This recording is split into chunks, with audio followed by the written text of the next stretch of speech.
It is off the charts in conjunction with the ML Sports Platter. And you know what? Look at these guys right here, huh? Joe Jr., Gomez, longtime radio personality, who's a guy I followed for a long time, of course, a pal of mine. Used to be on the other side of the radio business. Now we're just together doing shows. How cool is that? And it's all brought to you by CH Insurance. They are in your corner. Group benefits, personal packages, commercial packages. It's all there at chinsurance.cc. What's up, boys? How are you?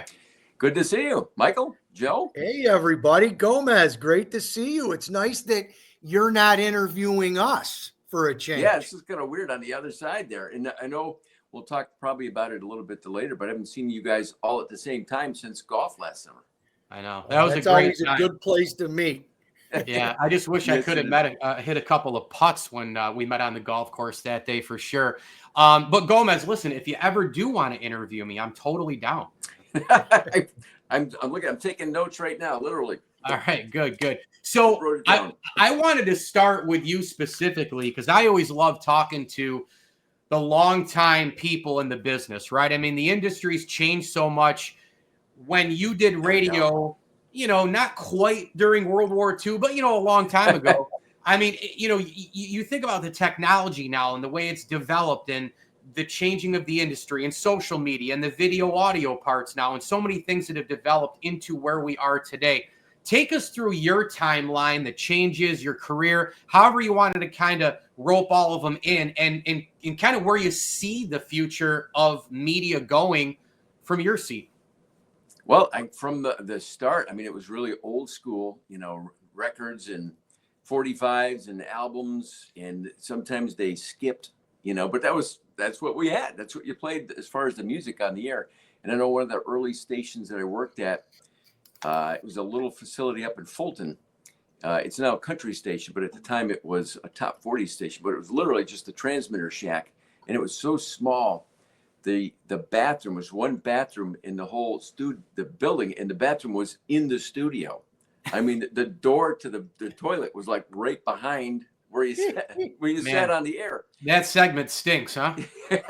And also because it was in a swamp, we'd get snakes in the building, and we had somebody had taken a ski pole and like cut off the basket part of the bottom and then welded on this blade. And I still have the memo somewhere of kill any snakes that get in the building. So once in a while you'd be chasing snakes around the radio station. But the technology, that was it. Microphone, turntables, and probably most people had better turntables at home, to be honest with you, that were just kind of like regular Techniques. And then from that it was, and I know, Mike, you worked with cart machines and cart decks with, for sure, kind of replaced the 45s and the albums. So you had like one song on a cart, and the commercials were all on a cart. And that was the technology really for, most of the time, that part of my career. And then from there, it went digital. We had, when I first started at TK, we had the digital units were called Bernoullis. And it was just, you would dial up, it looked like not like an 8-track. It was more like a cart, but it looked more like a DVD player type of thing. And you could slide it in, but you could dial up whatever track you wanted to play on there, whether it was a song or a commercial or whatever. And then here we are now with social media, and as you said, the video part and the different platforms. In kind of a bizarre way, it offers up more opportunities because you could, as you're doing right now, you could do a show and turn on a microphone and turn on your phone anywhere. Yeah. So at first I didn't like that, Joe, to be honest with you, because I thought, it's getting rid of, some radio. Like I started doing weekends and overnights on the air. And a lot of those positions don't even exist anymore just because the technology. But, I kind of came around realizing, it's actually the whole world is really your potential audience, because you can log in and start a show.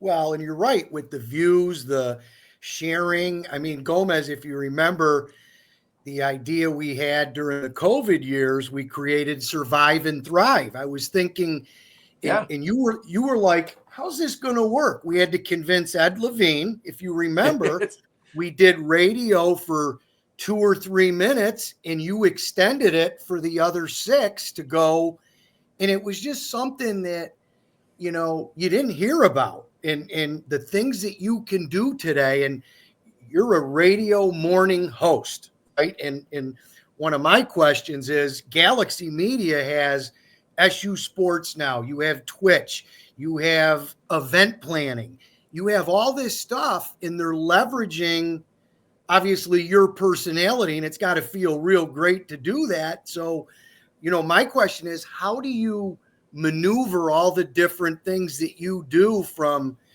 SU Sports to interviewing people to all the things you do on a weekly basis? It's got to be a wonderful thing.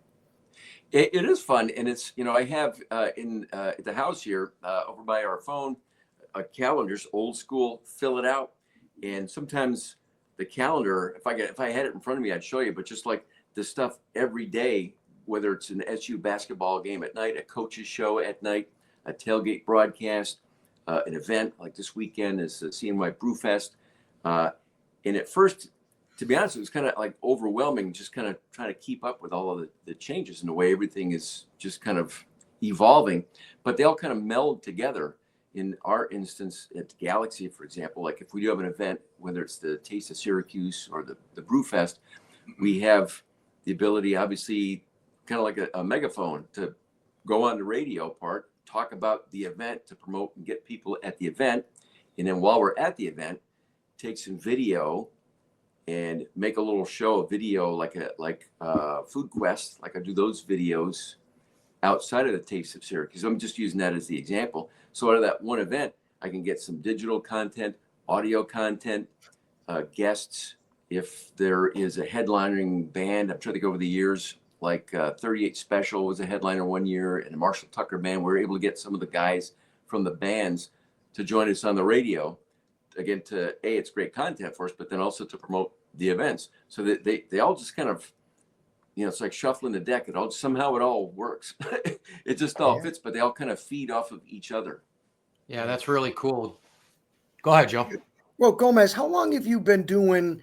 I know you're not play-by-play, but tell the viewers a little bit about, do you love the SU interviewing the coaches and your sports piece into what happened at Galaxy with you? I think it's awesome. Do you love that part of it? Absolutely. You know, I grew up in Marcellus, and, you know, grew up watching SU football and basketball, and would, you know, when the dome opened, it was such a big deal to get a ticket, even in the middle of January. You know, if it was Georgetown on a Wednesday night or whatever, I mean, you would park at, you know, with my dad down at, you know, Upstate Hospital. You parked in Marcellus. You parked in Marcellus. As well. Yeah, that's a long haul. But then to go from watching it to then working at Galaxy, and even before that, when I worked at a different station, they also did SU Sports, so I was able to do, you know, a Coach Mack show, you know, in the 80s. In fact, this is kind of funny. The first time I ever met Coach Mack, I was actually an intern at what used to be Syracuse Cable Systems, and there was a show on there, the John Mannion show. Not the guy who's now the congressman, but it was the insurance. I don't know if you remember, Joe, who I'm talking about. Yeah, Unity Life. Yes. Unity so he was Life. the host of their show.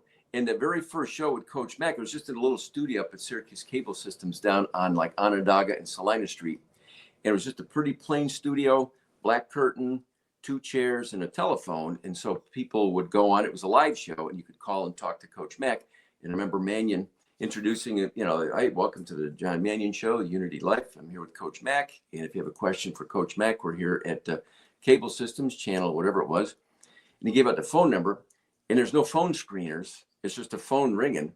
And so he answered the phone, you know, "Hi, you're on with Coach Mack." And there was a pause. And then the guy says, "Is this Syracuse Cable Systems?" "Yes." John says, "Yep." And we're on with Coach Mack. "Do you have a question for him?" And the guy goes, "Yeah, you know, I'm getting HBO and Cinemax, but I don't want to pay for Cinemax anymore. Can I get out of that?" But that was the first interaction with, you know, with anything with SU. But fast forward to the shows with Coach Boeheim for 25 years, the nighttime Thursday night show. And that to me, you know, the first time was like, oh my God, I'm doing, you know, That's Jim Boeheim. And, you know, it is intimidating, you know, when you were a younger broadcaster too, to sit down and know that you're going to be talking to them like for an hour every Thursday, like all basketball season long. But I really grew to love that segment. And I told Coach the first time I did it off the air before we started, say, Coach, just so you know, I'm not like a hardcore basketball aficionado. I don't know all that much about it, but I promise we'll try to have fun with it. So I think he kind of appreciated the fact that, you know, I kind of let him in on that right from day one. Say, look, we're just gonna have some fun. And I couldn't tell you, like, you know, who's playing the four at Villanova or who the assistant coach at, you know, Providence is, but that's okay. And I think he enjoyed kind of talking about the things we ended up talking about. We'll leave that up to Mike Lindsley. He's got all those different names and coaches and going back 20 years. Gomez, outside of the radio world, what do you like to do? What are some of your hobbies? What do people need to know about you Keep off it clean. the air that would help the listeners? You know, when I'm not doing, I love camping. I didn't last year have a chance to go as much as I have in the past, but I love getting in the outdoors. I'm from the Adirondacks. I'm from Saranac Lake, and I've got some family up there still. So I like to travel up to the mountains. And then aside from that, I'm kind of a homebody. You know, I don't do a whole lot. I get out. You know, we like bike riding. My wife and I go snowshoeing in the winter, and we've been going quite a few times here this year. And I suppose, you know, like we don't have like a camp or a, you know, a boat or a snowmobile or a hobby like that. But when we do travel, I guess the one treat that we afford ourselves is, like, if I'm going to some place that's on a beach, I want to be like in a really nice hotel on the beach. So we'll go ahead and treat ourselves to a spot like that. That's kind of what we do. But aside from that and I'm in the process. I'm finishing up a book that I'm going to be talking a little bit more about there here in the coming weeks, and then I'll let you guys know about it when it's ready to go. Just some old radio stories from, you know, the 40 plus years behind the mic, and that's it. And these days I like. Well, that'll be a bestseller. That'll be a bestseller. Well, I'm looking forward to it. I mean, I started during the pandemic when everybody had some time. I just kind of started jotting down, you know, some of the funny stories over the years from different radio stations and guys that I met over the years. And it kind of turned into just a book full of fun, not like hardcore inside radio stuff, but just kind of fun things that happen on the air and off the air. So that's a project that I've been kind of working on here over the winter months. That'll be hopefully done here by springtime and ready to go. Well, that's going to be a guest back on the ML Sports Platter, so we can push Absolutely. that here. A couple more for Gomez here on Off the Charts with Joe Jr. and Mike Lindsley, and Gomez here, brought to you by our good friends at CH Insurance. They're in your corner at chinsurance.cc. Through a million games and a million weeks of coverage and interviews and Coach Boeheim and Coach Mack and everything. I mean, you've seen a lot. You've seen a little bit more than me, but you've seen plenty. Joe has seen more than me as well through the years. You know, that place when it was rocking and it was that age of Big East, and we saw the 80s and 90s with football and basketball, and when they were great at the same time. There's memories there, and it goes into the national championship. And now we've got the Fran Brown era, of course, and we're hoping that Red and the gang get back as well, and also Coach Jack, for that matter, with the women's squad. But when you kind of open your eyes and go, SU basketball, football moments, what are the first ones that come to mind for you, you know, in your lifetime? Some of the most enjoyable ones. You know, I think 87 undefeated. I think the 02-03 national championship, right? Anything that had the blue curtain with a Big East game is probably up for grabs. But where do you land if you just kind of open the eyes and, like, what do you think hits you first when your mind says, when those eyes open, what do you see as far as those moments, your big favorite top SU sports moments, Gomez? From basketball, being in the Dome when Syracuse played Georgetown and John Thompson got tossed from the game was amazing. I mean, as far as loud, that was about as the white towel. He had the white towel going. That and going to on the football side, that 87 season you were talking about, but that West Virginia game specifically, that 2-point conversion with Michael Owens running that in to win the game to stay undefeated. That's an amazing moment and a great memory. Those are two that stand out of time. And actually early on too, going back, a friend of mine, Matt, who works at Syracuse University, he had tickets and he and I went to the last game at Manley Fieldhouse that Georgetown won, in John Thompson famously saying, Manley Fieldhouse is now officially closed. Oh, that kind was of launching just... that. That was brutal, but it was that whole era, like you said, just fantastic to follow. And getting a ticket now, it's different now because most games are on television. There's so many ways you can watch it, and I get it. But back in the 80s, and that, and there was a time when there was only one game on at a time. It wasn't like there was wall-to-wall college basketball games. Yeah. A television one that I remember along those lines, Syracuse played Purdue way back. It might have been Roosevelt Bowie era, but like Joe Barry Carroll was the center, I think, for Purdue, and they were like ranked third in the country, whatever they were at the time, and Syracuse won that game.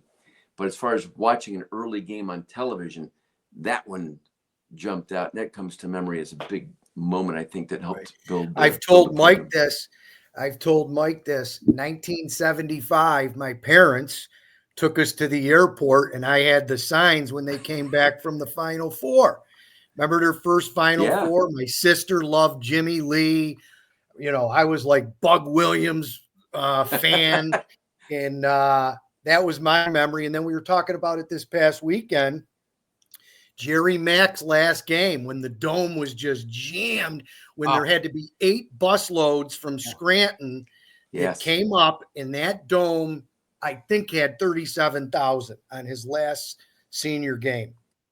And what was funny about that, funny now, probably not to Jerry at the time, but they had somebody, I don't remember who, had all the balloons made up, for his last game, but they said, "Congratulations, J-Mac."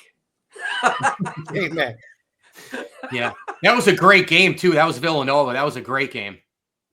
Oh, Jerry's last game? It was very good. It was a very good one. good. It was a good one. Gomez, you're a pro, buddy. Thank you for everything you do in the community. For CH Insurance, I love talking to you guys, you and Lisa, every 2 weeks. I'm sure Mike's going to close it with an insurance question. I was going to ask you, Gomez, about being in your corner. Did Joe teach you about insurance, about being in your corner? Have you heard that before? I've heard that before, and I talk to him every 2 weeks, and I know. And Joe will tell you more about it, obviously. But as far as being able to call up and talk to Joe or somebody at his office versus trying to get information from online somewhere, some faceless, nameless 800 number, and I know it sounds like a cliche, but that's absolutely true, to actually have somebody that is in your corner locally that you can talk to. For sure. Yeah, for sure. Thanks, Gomez. Well, this was really cool. Joe Jr., Gomez, guys, thanks for jumping on Off the Charts, presented by CH Insurance. We'll do it again, and we'll push your project, Gomez, and hopefully the next time I see both of you, it's 80 degrees and sunny in central New York, and hey, you know what? We'll miss a few putts for that, right? So thanks for coming on. Who's our fourth, Joe Sr. or Perry Noun? Well, we got to find out. Whoever writes the bigger check. Thank you, gentlemen. You're the best. All right. See you guys soon. Thanks. Thanks, Gomez.